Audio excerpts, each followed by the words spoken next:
అన్న నమస్తే అన్న. నమస్తే అన్న చెప్పన్నా, ఇది ఇంతకుముందు నువ్వు ఒక ఎకరాన్ని కొట్టావు కానీ ఈ రేసరు స్కై మ్యాక్స్ అంటే మంచిగా ఉందా అన్న? బాగుంది. ఎకరం కొట్టినా కదా. అదే ఇంతకుముందు మీకు ఎకరానికి ఇచ్చాను నేను. ఇంకా 2 ఎకరాలు కొట్టేది. మళ్ళీ తీసుకుపోయి దీన్ని కొడతాను చూస్తాను. మళ్ళీ తీసుకుపోయి కొడతాను అనుకుంటున్నా అన్న. అంటే ఎట్లా ఉందా అన్న దీని రిజల్ట్? బాగుందండి.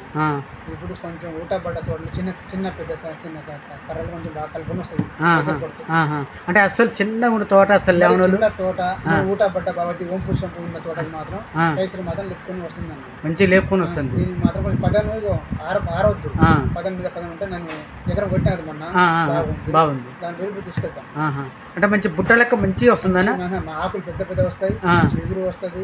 వారం రోజుల్లో ఆకులు అయితే పెద్ద పెద్దగా వస్తాయి. వారం రోజుల్లో మాత్రం తోట అయితే మంచి ఆకులు కమ్ముగా కనబడుతుంది. మంచిగా కమ్మేస్తుంది. మంచిగా ఏ రైతైనా కొట్టుకోవచ్చు అండి. ఏ రైతైనా కొట్టుకోవచ్చు నమ్మకంగా. కానీ ఇప్పుడు ఊట పడ్డ కింద మన ఒంపు సొంపులు ఉన్నాయి కదా. నాది ఎకరమే గడ్డ మొన్న కొట్టింది. ఈసారి కొంచెం ఒంపు నాది ఉన్నది.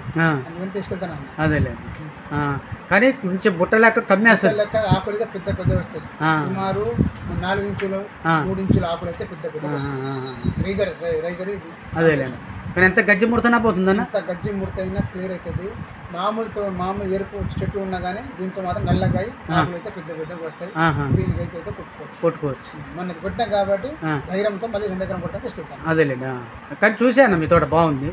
మీ అట్లనే మీ ఊరు నువ్వు చెప్పావట ఒక ఆయన వచ్చాడు, ఆయన కూడా తోట బాగుంది. ఆయన కూడా చూసా, బాగుంది.